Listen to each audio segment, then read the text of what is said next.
Congress party ఎన్నికల సమయంలో ఆచరణ సాధ్యం కాని హామీలు ఇచ్చిందని ఎంపీ ధర్మపురి అరవింద్ అన్నారు. నోటుకొచ్చిన హామీలు ఇవ్వడంపై కాంగ్రెస్ జాతీయ అధ్యక్షులు కొరికే చివాట్లు పెట్టారని గుర్తు చేశారు. ప్రజలకు నెరవేర్చే హామీలు ఇవ్వాలని సూచించారని అన్నారు. నిజామాబాద్ జిల్లా కేంద్రంలోని బీజేపీ పార్టీ కార్యాలయంలో మీడియాతో ఎంపీ మాట్లాడుతూ సీఎం రేవంత్ రెడ్డి ఎన్నికలకు ముందు ఇచ్చిన హామీలను నెరవేర్చడంలో విఫలమయ్యారని విమర్శించారు.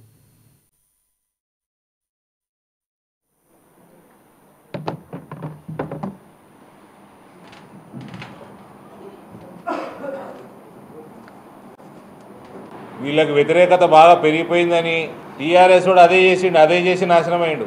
తప్పుని కప్పిపుచ్చుకోవడానికి ఇంకో తప్పు, దాన్ని కప్పించుకోవడానికి ఇంకో తప్పు. వీళ్ళు కూడా అదే బాటలు ఉన్నారు. 2100 కోట్ల పైపులు కొనేసిండ్రు, బిల్లులు ఇచ్చేసిండ్రు, మెగా ఇంజనీర్ వాళ్ళు తీసుకొచ్చి పైపులు ఆడ పడేసిండ్రు. దేనికేయాలి? ప్రాజెక్టు సర్వేలు చేస్తుండ్రు. ఇప్పుడు అంటే ఎంత విచ్చలవిడితనంగా టీఆర్ఎస్ ప్రభుత్వం కొనసాగింది జస్ట్ ఇమాజిన్ చేయండి.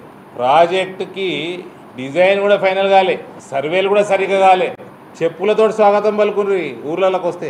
అంటే దీనికంటే దారుణం ఉంటుందా అండి? ఒక చిన్న ప్రాజెక్ట్ చెప్పిన 1,00,000 కోట్ల కాళేశ్వరం ప్రాజెక్టుల ఇది కేవలం 1.5%. ఇది 2,500 కోట్లు అంటే దీనికంటే దారుణం ఉంటుందా అండి? పేమెంట్లు ఇచ్చేసిండ్రు, పైసలు వేసుకపోయినరు, మళ్ళీ ఇప్పుడట వాడట పాదయాత్ర చేస్తారు.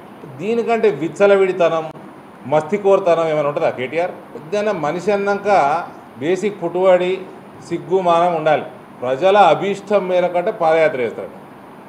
ఏ ప్రజలు అడిగినరా నేను పాదయాత్ర ఏమని తప్పర్థం చేసుకున్నాడు. ఈయన 10 సంవత్సరాలు ప్రభుత్వంలో ఉండి వీనికి కళ్ళు నెత్తిమీదకి ఎక్కి కాళ్ళు గాలి వేలాడుతున్నాయి, భూమికి ఆంతలేవు కాళ్ళు. ప్రజలు ఏమన్నారు?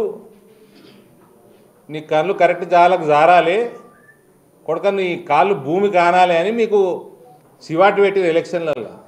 వీళ్ళకి వ్యతిరేకత బాగా పెరిగిపోయిందని